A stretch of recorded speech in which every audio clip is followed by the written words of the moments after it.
From the financial centers of the world, this is Bloomberg Markets with Alix Steel and Guy Johnson.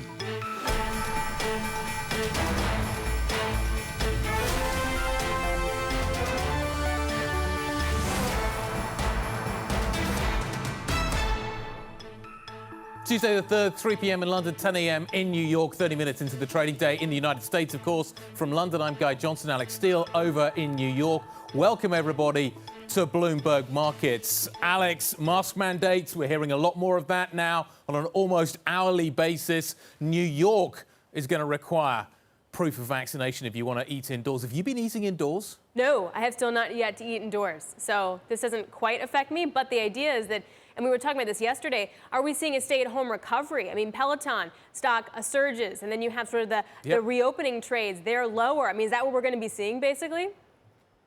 Yeah, that's what kind of it feels like, isn't it? Maybe this kind of surge to get everybody back into the office starting to falter. It's certainly something that we've been experiencing over here in the UK, and you do wonder whether or not this is going to have an impact on the labour market as well. Certainly something to watch very carefully. Yeah, indeed. So we're watching that within the market, and we're also going to take a look at what's happening with Tencent and the ADRs and sort of the knock-on effect there. It's decidedly a risk-off move. You have utilities, healthcare kind of doing well within the S&P, but overall the index is kind of weighed down heavy down by 0.2%. Opium for the mind. That's what Tencent was called by China. We'll break that down over the next couple hours. That weighing on that Golden Dragon China ETF, it's the Chinese companies listed here in the U.S., no doubt down again by 3 percentage points. What does it mean? You're going to go buy bonds. You're seeing another move lower in yield. You're at the lowest level that we've seen the 10-year yield since mid-February. 115 is where we print. We've broken some key technical levels, guys, so the pressure just keeps on coming.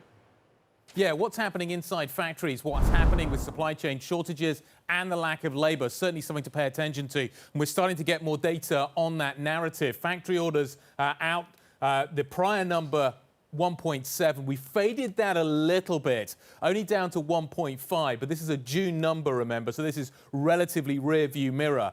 The survey for us are 1%. So that number actually, Alex, a little bit better than anticipated, but this kind of feels like it was a long time ago. Yeah, it does. And this is the final read for June durable goods orders as well, up by 0.9%, so a teeny tiny bit better than the previous readings. But again, it's a backward-looking indicator, so I want to get a deeper dive into that and what to look for ahead with Michael McKee, Bloomberg International Economics and Policy Correspondent. Mike. Yeah, one problem we're having is that the Census Bureau is having trouble getting this data out at the moment. The only other number we have is a revision to durable goods orders from last month. It's up 0.9%. It had been up 0.8%. But the rest of the numbers stuck somewhere in a government computer, and hopefully those will be out soon. This is a backward-looking indicator, as you suggested, so it isn't a major piece of news for either the markets or for the Federal Reserve. However, we do have some important news this week that we need to pay attention, and I'm going to shift gears entirely here and point out to you that for the first time in 5 years, the Treasury Department is going to be scaling back its mammoth quarterly bond sales of notes and bonds, a shift that is so large it's likely to counter the Fed's potential taper. Yesterday, Treasury announced new borrowing estimates for the third and fourth quarter. $673 billion in the third quarter. That's $148 billion, or 23.2% less than they expected 3 months ago. The Treasury will borrow another $703 billion in the fourth quarter. The downward revision in the third quarter, they say, is a higher than expected revenue from personal and corporate taxes and lower than expected outlays because many of the pandemic programs are beginning to end. Not clear how Treasury is going to manage the debt. We'll get a clue about auction sizes. Tomorrow has a refunding announcement, but there's another wrinkle, and you can see it there on the screen. The debt ceiling back on. Treasury can roll over debt, but they can't add to its pile. To stay below the limit, Treasury Secretary Janet Yellen yesterday notified Congress the department has started using what are called extraordinary measures. They'll pause investments in federal employee retirement and benefit funds and stop selling state and local government series securities. Those will only work for a little while, of course, and the CBO estimates that we may run out of borrowing room in October. Treasury says the borrowing amounts that it announced yesterday will depend on whether the budget, the debt ceiling is increased. So we're back to that story again. Yeah, I feel like we've been there a few times before. Mike, thanks very much indeed. Bloomberg's Mike McKee. Let's talk about spiritual opium.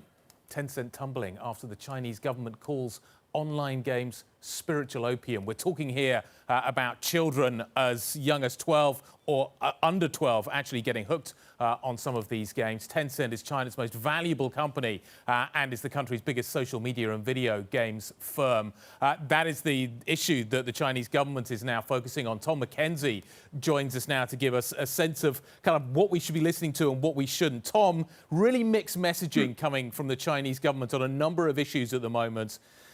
How should investors be listening? What should they be listening to? I think it's important to underscore the point that often in China, the way that policymaking works, particularly when it comes to regulations, is you may get a line from President Xi Jinping to the men and women around him, the cadres around him, maybe other members of the Standing Committee, the Politburo, and then it's down to other ministries and other arms of the government to enact that policy, or at least that view laid out by China's leadership. And as a result of that, you do often get this kind of uncertainty and sometimes a sledgehammer being used to crack a nut. You did, as you say, had this state article coming out describing the gaming sector as spiritual opium. It came off again. The article, they took out some of the wording around narcotics and they put it up again. And obviously, investors are walking on eggshells anyway, very nervous given what we've seen over the last few months. Tencent came out very quickly and they said, look, we're going to make some changes. We're going to limit some of the play time for minors to just 1 hour on weekdays. We're going to ban some in-game purchases for children under the age of 12.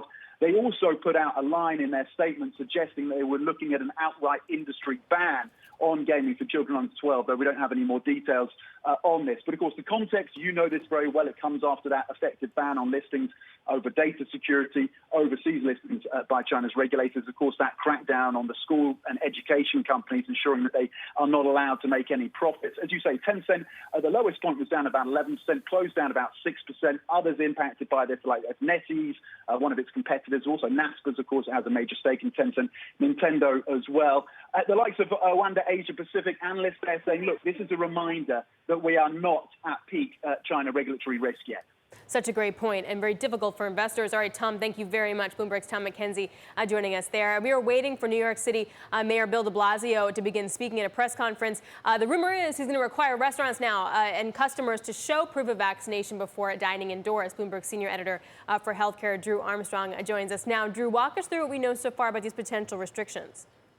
Well, what we've and others have reported basically is that for a lot of indoor activities, vaccination proof is going to be required to go ahead and dine in restaurants. Now, you know, in a place like New York, you have about a little over half of the population fully vaccinated. Obviously, for people who've been following this, it's much higher in Manhattan. It's much less high in some of the outer boroughs.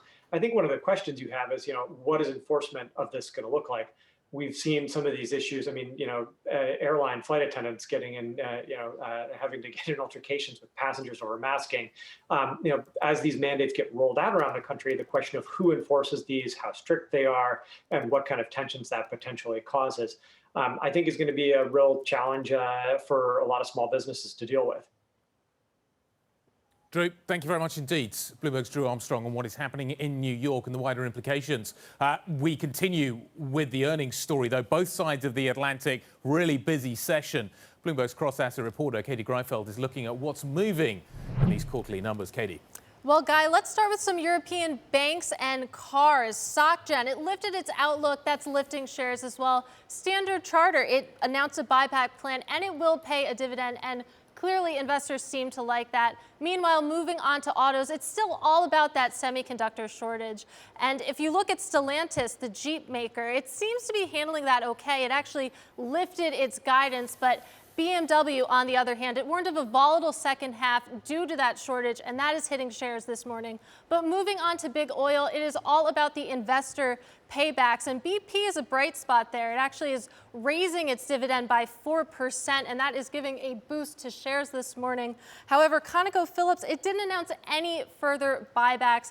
That's hitting shares a little bit. Eli Lilly, it missed on profit, but shares are holding up. I can't say the same for Clorox, though. It still missed estimates, and the company warned about the guidance going forward from here as that pandemic boom fades, and that is bringing shares down about 11% this morning. All right, Katie, thank you very much. Bloomberg's Katie Greifeld joining us on earnings. All right, well, coming up, we're going to delve deeper into earnings. We're going to chip demand for car makers is huge, and we're going to talk to the CEO of a major chip supplier for the auto industry. The CEO of NXP Semis will be joining us. This is Bloomberg.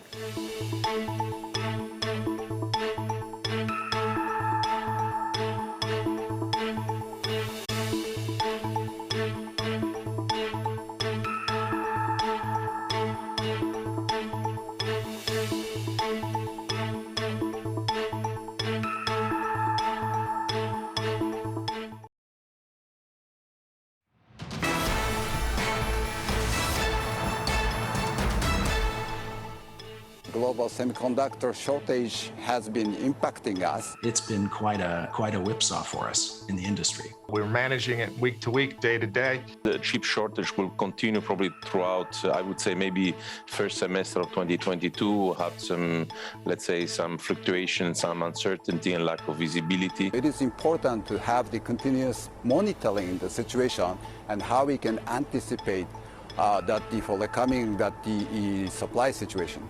This is out of our control, essentially.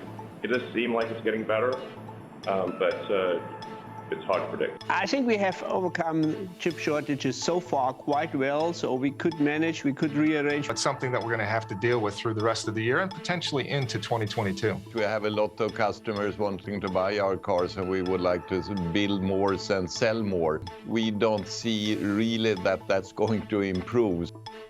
Those were some of the biggest automakers talking about the chip shortage. Well, shares of NXP Semiconductors are down by about 2.4%. The company did report, though, a 43% jump in revenue. NXP is the world's leading automotive semiconductor company. Joining us now for an exclusive interview, Kurt Sievers, NXP Semiconductor President and CEO. Kurt, wonderful to see you. You did deliver quite a strong quarter, but the question everybody wants to know, including your customers, is when does the chip shortage end? When can you meet all the demand? Yeah, hi, Alex, and thanks for having me this morning. I think the shortage might gonna stretch a little bit into next year. However, we just absolutely shipped a record quarter, so we did grow more than 80% year over year in the second quarter in our automotive revenues. Now you will say that's an easy compare since last year was quarter two when the pandemic was really hitting, especially the Western auto companies. So it's probably better to compare back to the first half of 2019, which was truly a pre-pandemic year. And when we compare our automotive revenues of the first half of 2021 to the first half of 2019, then we did grow with about 21% our revenues into automotive. And during the same period, the car production actually was down by 13%. So what I try to say here is it is really the content growth of semiconductors, of all of the electronics functionality in cars, which is driving enormous levels of demand. And that is causing the shortage as we see it now. One particular strong factor in all of this is the, I would say, unanticipated strong growth of xEVs, so the electric and hybrid electric vehicles. Last year, they made about 12% of the total car production. Forecasts for next year are they might be like 25% of the global car production. This is super relevant to a company like NXP because the semiconductor content in an electric vehicle is about 2x the semiconductor content in an internal combustion engine vehicle. And that really drives this demand, which is why it's hard to predict when we are out of the shortage, but I can absolutely assure we are growing capacity. Next quarter, we're gonna ship another 15% higher revenues into automotive than we did in the last quarter. Kurt, there are some that are concerned that we're going to end up in a situation where we have too much capacity, that everybody is working like you are to make sure that they're upping their game. How big a danger is that? I think in automotive, it isn't that much of a danger because given this whole supply situation, we have gained enormous proximity to the car companies directly because mind you, we are shipping to the tier one suppliers, then it's up integrated into modules and they ship to the car companies. Now, given this situation, we are very close in the meantime in our collaboration and future orientation with the car companies directly. We earned enormous transparency out of this. So we exactly know which modules will be required at what volume and what's the semiconductor demand for that. So with that transparency and much closer collaboration, we feel we really understand the demand. We know that the content is driving the demand. And with that, I'm not afraid anytime soon that we overbuild capacity against that demand. So then when Taiwan Semi is going to spend $100 million over the next 3 years to meet demand, that doesn't mean sort of the cyclical pattern that we're in? How do you see that kind of number?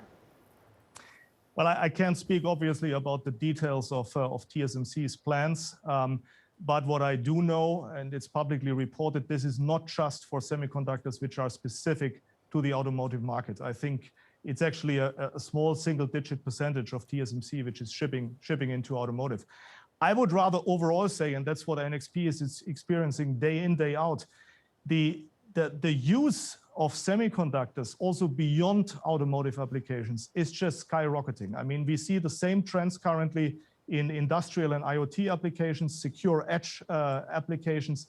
So this is not just limited to automotive. Automotive is catching the headlines currently, but the shortage, or let's better say the enormous growth in demand, is across the board, across many markets. For NXP specifically, we are about 75% exposed to automotive and industrial. We are right in the middle of this, and I would say this is not the peak where we are, but we are just at the start of a longer-term cycle. In terms of what that means for investment, what are your expectations? Where are the current sort of bottlenecks that you're experiencing that are stopping you producing more? Is that what the situation is? Are the lithography companies providing you with all the kit that you need? What bottlenecks are you experiencing? Well, I mean, almost everything is short currently in the industry. It's really an unprecedented situation, but in the end, it is really foundry capacity, which is short, so the wafer manufacturing itself. And it takes a number of years to build a semiconductor factory. It's not only very capital intensive, but it's also, it takes time. So another learning out of this whole situation currently is that we need more transparency and proximity, as I said, to the end customers in order to be in a much better position to forecast future demand.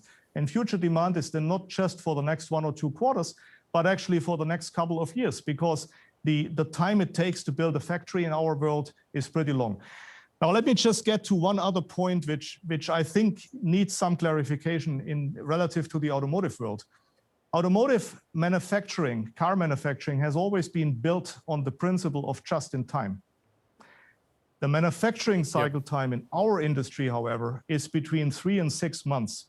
So it is obvious that it needs some buffer in between, because otherwise these two concepts are just physically not compatible with each other.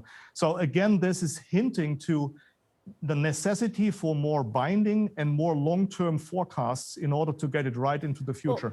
But trust me, I'm personally in discussion every other day with our customers, and we take a lot of learnings out of this in order to make sure to not repeat this going forward. So fair enough. And that brings me to something that you said earlier, talking about xEVs. And you look at 25% of auto volume going to that in terms of semis. How sustainable is this? Do you expect that to be on a yearly basis? Walk me through your thinking. Well, the xEV trend, I think, is unbroken. And by the way, I believe it was strongly stimulated by a lot of government aid in several countries as an infrastructure support going out of the pandemic. So many governments actually choose to give taxation advantages or other advantages, subsidies to consumers for electric vehicles. So I think this is an unbroken trend. It will vary by geographic region, but I think it will never go backwards again. The slope is going to continue to get steeper. And again, the semiconductor content in an internal combustion engine car is about $460. In a electric vehicle, it's $900 plus. So that 2x factor is not going to go away, but it's going to be more electric vehicles. Yeah, and you're going to wonder about the inflationary impact of all of that. Kurt, can I just wrap the conversation up? I think my numbers are right here, but correct me if I'm wrong. 40% of your business comes from Greater China. There's been some hints, certainly from the Chinese authorities, that they are going to probe what has been happening in the semiconductor sector. What is your assessment of the situation there? Do you expect greater regulatory scrutiny? So let me first of all say our ship to China might be in the 40 to 50% region. I think what really ends in China is maybe 20 to 25% of our business, just like with most other semiconductor companies. You know, we have a complicated supply chain. We ship stuff to China. It's being up integrated there, and it goes then to Western countries. So it's the 40% are not representative of the end use of our semiconductors in China. But coming to your question, I've heard actually this morning about this probing.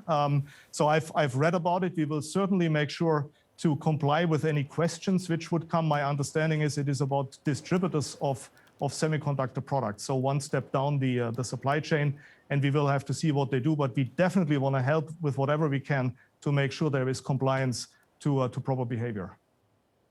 Kurt, it's been really great to speak with you. Extremely informative. Thank you very much indeed for your time today.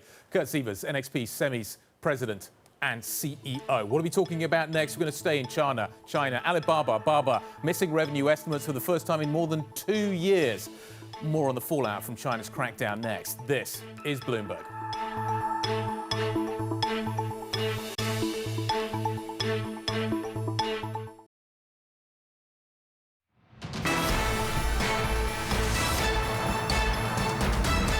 Okay, let's stay in China. Baba suffering its first sales miss in 2 years, extending a long downtrend in its shares. Dave Wilson, taking a look at the numbers.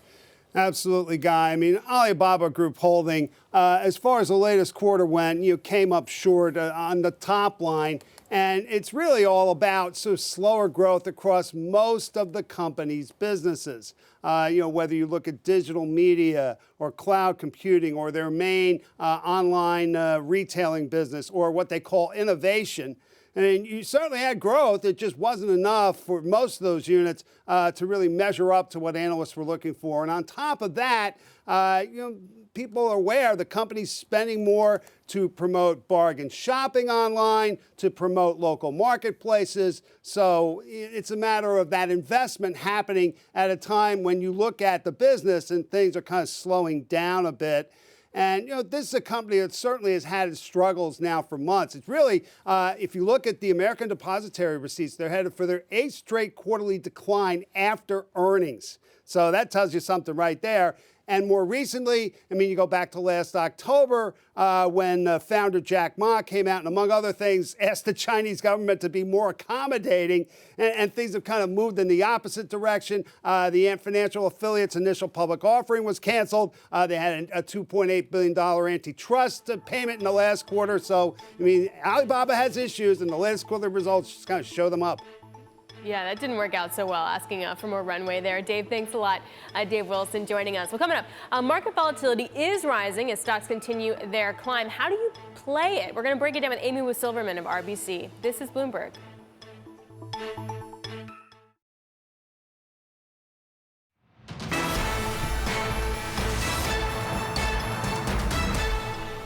Live from New York, I'm Alix Steel with Guy Johnson over in London. This is Bloomberg Markets. So the VIX has been rising steadily, even with the S&P 500 within 1% of all-time highs. Bloomberg Markets live reporter Kriti Gupta is looking at the volatility in markets and how the positioning looking. Hey, Kriti. Absolutely. Hey, Alex. Well, take a look at this chart because it really says it all. As you see stocks ticking higher, a little bit of summer trading.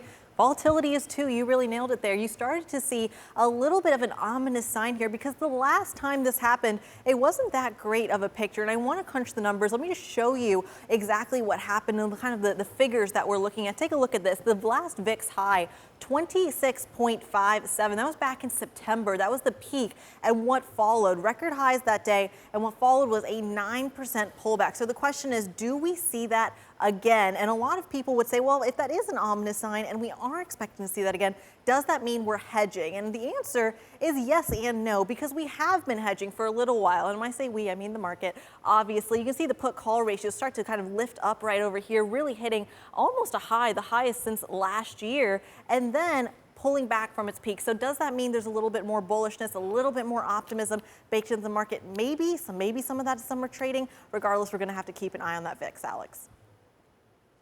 Kriti, thank you very much indeed. I'll pick it up. Joining us now to carry on the conversation, Amy Wu Silverman, joining us from RBC Capital Markets. Amy, what do you make of what is happening in terms of the market setup? The market feels really positive right now. There's a lot of optimism out there.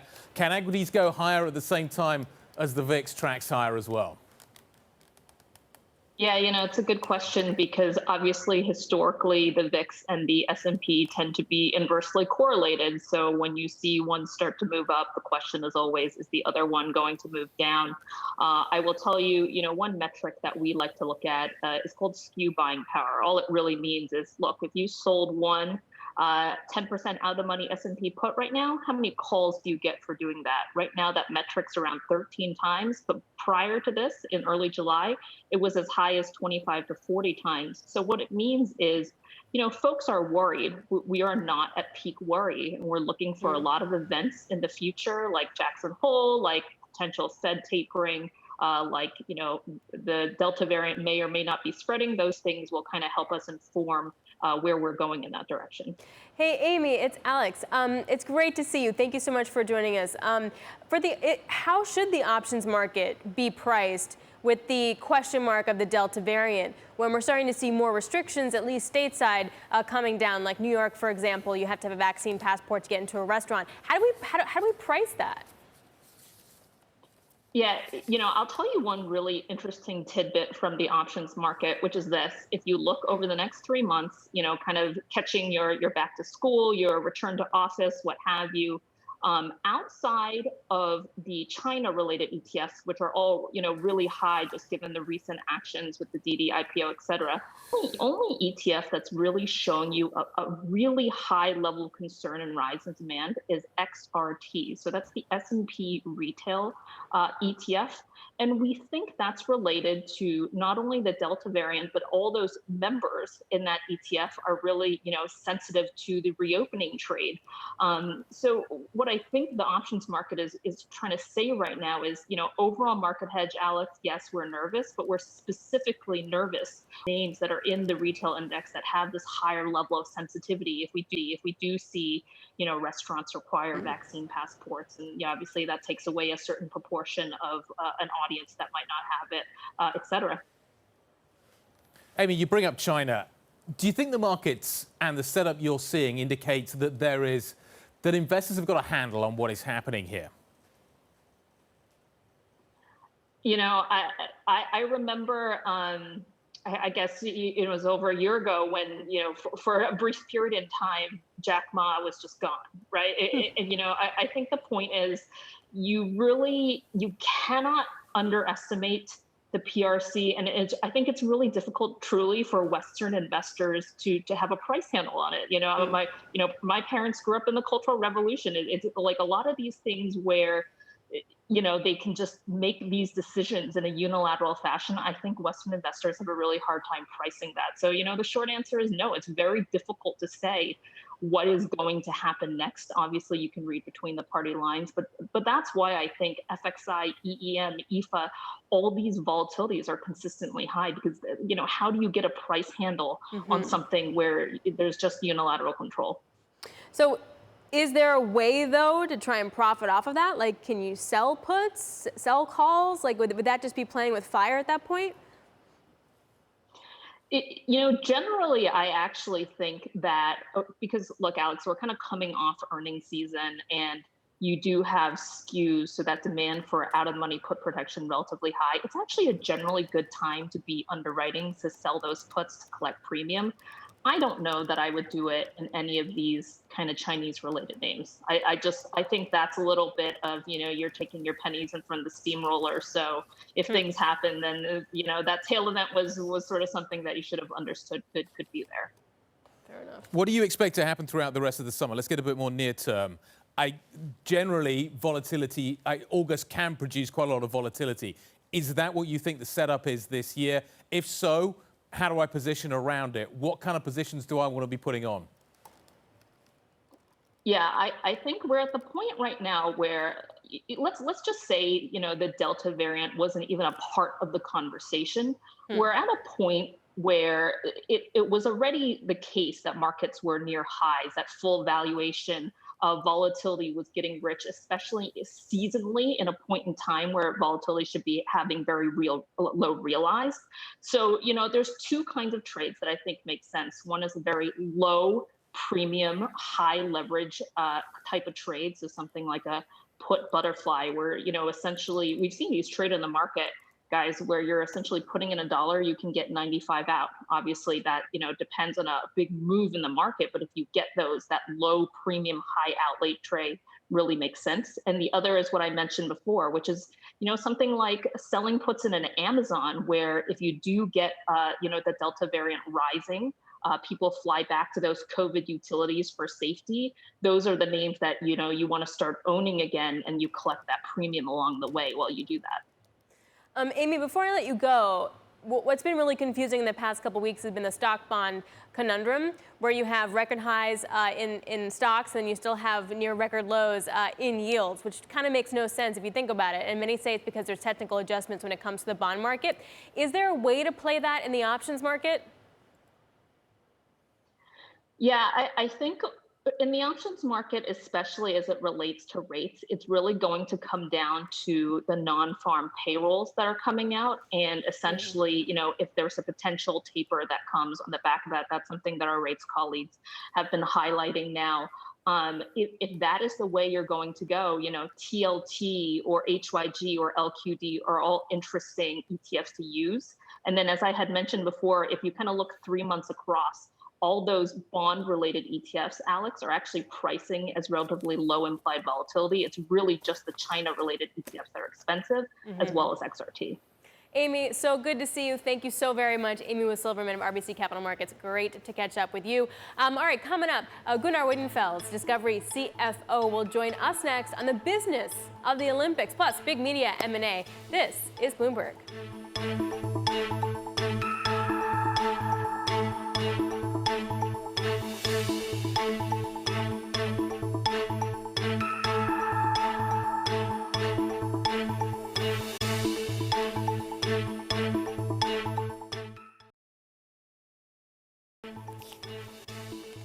This is Bloomberg Markets. I'm Rishka Gupta, and you're looking at a live shot of the principal room. Coming up, Willie Walsh, International Air Transport CEO and Director General. Catch that at 11 a.m. in New York, 4 p.m. in London. This is Bloomberg.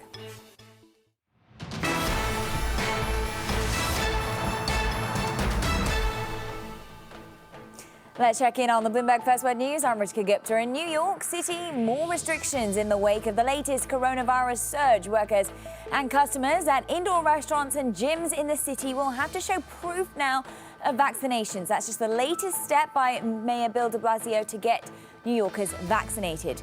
The chair of the Securities and Exchange Commission is preparing more oversight of cryptocurrencies to protect investors. Gary Gensler has unusual expertise in digital assets, but in an interview with Bloomberg, he signaled that he's not on board with the hands-off oversight approach many enthusiasts hope to see. And at the Tokyo Olympics, American gymnastics star Simone Biles made an emotional return on competition and won the bronze medal in the balance beam final. That came a week after she withdrew from several events to focus on her mental health. Meanwhile, on the track, 19-year-old American won the women's 800 meters with a dominant performance, and she set a national record in that process. Global news 24 hours a day on air and on Bloomberg Quick Take, powered by more than 2,700 journalists and analysts in more than 120 countries. I'm Rishka Gupta. This is Bloomberg. Alex? All right, thanks so much, Ritika. So let's stay with the Olympics for a second. Discovery is the place where European sports fans can watch the events. And so far, over 275 million viewers have tuned in to the broadcast. Here to talk about how the games can play in for the bottom line, Gunnar Wiedenfels, a Discovery CFO, joins us now. Gunnar, thanks for joining us in studio as well. It's a pleasure to have you. Good morning. Thank you for having me. So what has the Olympics done for you guys? It's only about 1 million new subscriber additions, right? Did the Olympics work for you? The Olympics have been working for us very, very well.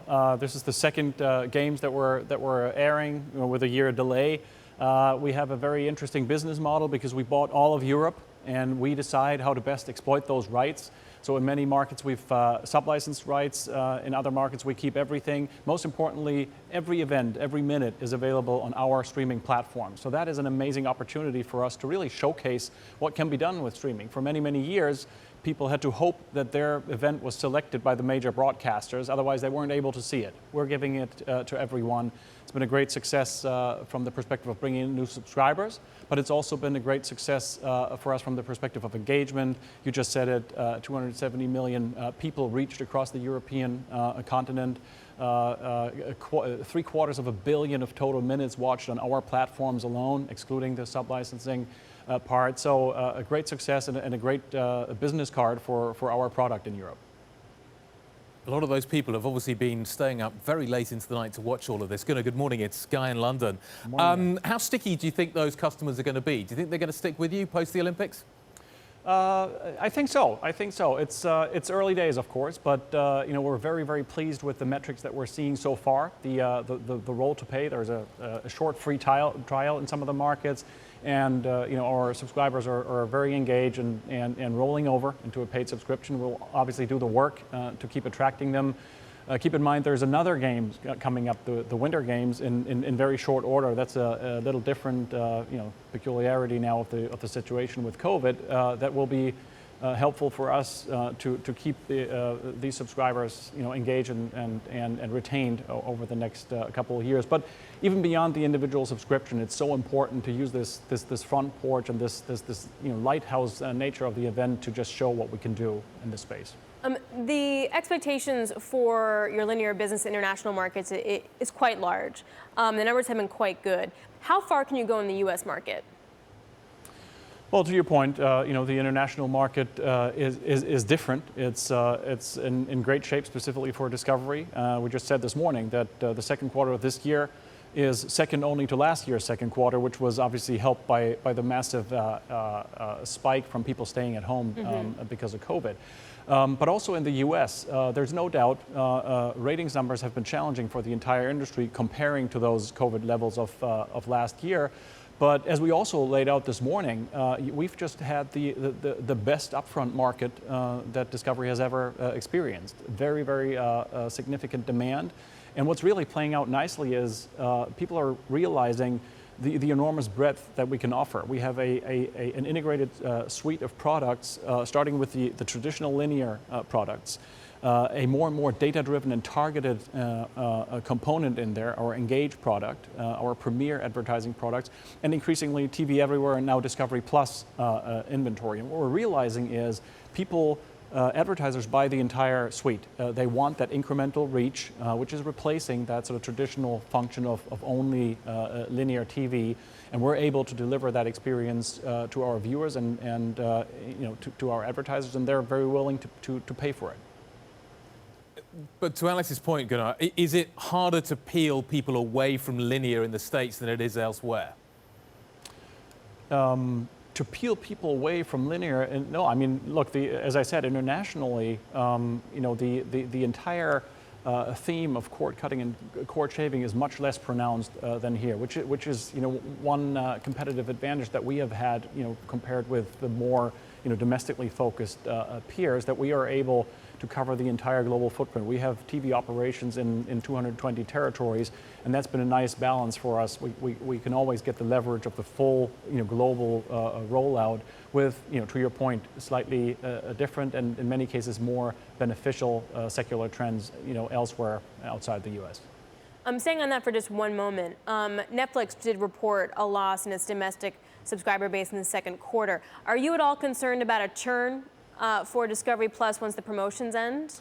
Look, for us, it's early days. We've only been, you know, at this for a little more than half a year, and so far, I'm personally blown away by the amount of success that we've had. And you know, we just reported 18 million global subscribers this morning. Keep in mind that's 3x of what we went into the year with for our direct-to-consumer efforts. So we're very, very happy.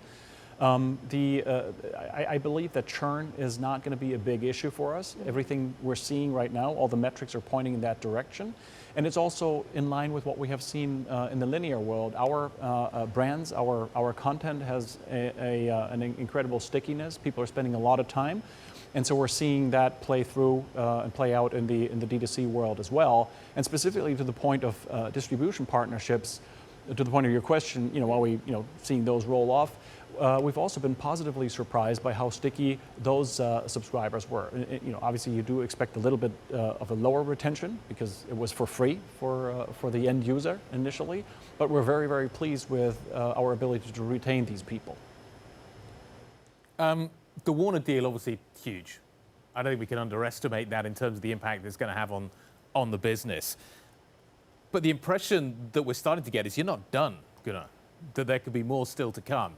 Is that the right way of looking at it? The papers over here in the UK over the last few days, dominated by stories of Discovery and Channel 4. Do you see other assets as providing opportunities? Which way do you want to go? Do you want to buy linear TV? Do you want to buy studio capacity? I'm curious as to what comes next.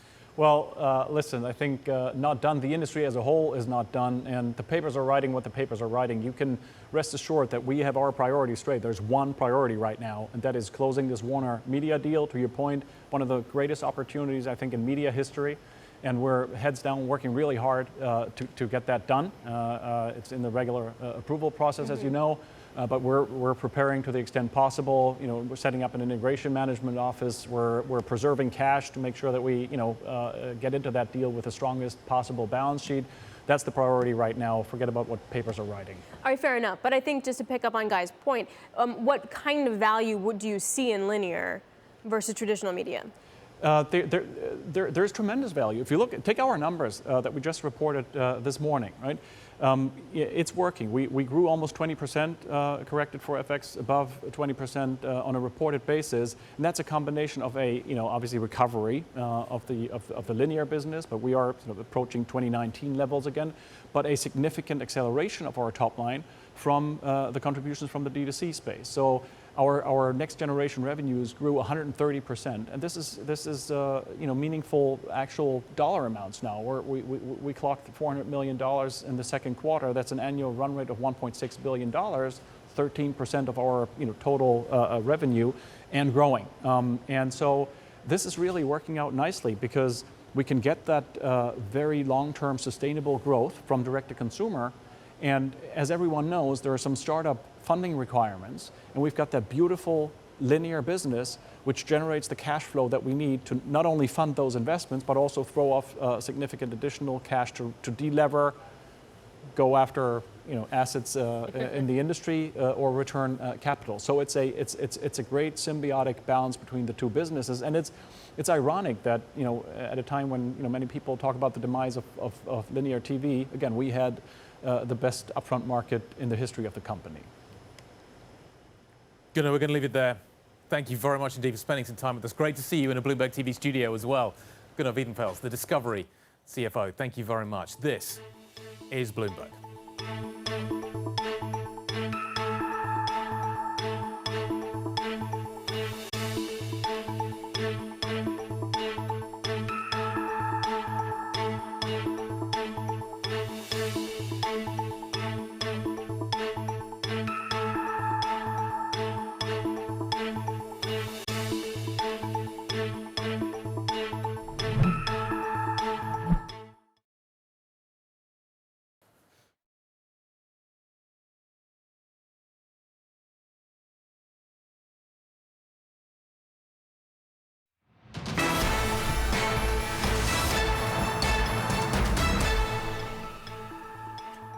It's time for the Bloomberg Business Flash, a look at some of the biggest business stories in the news right now. I'm Ritika Gupta.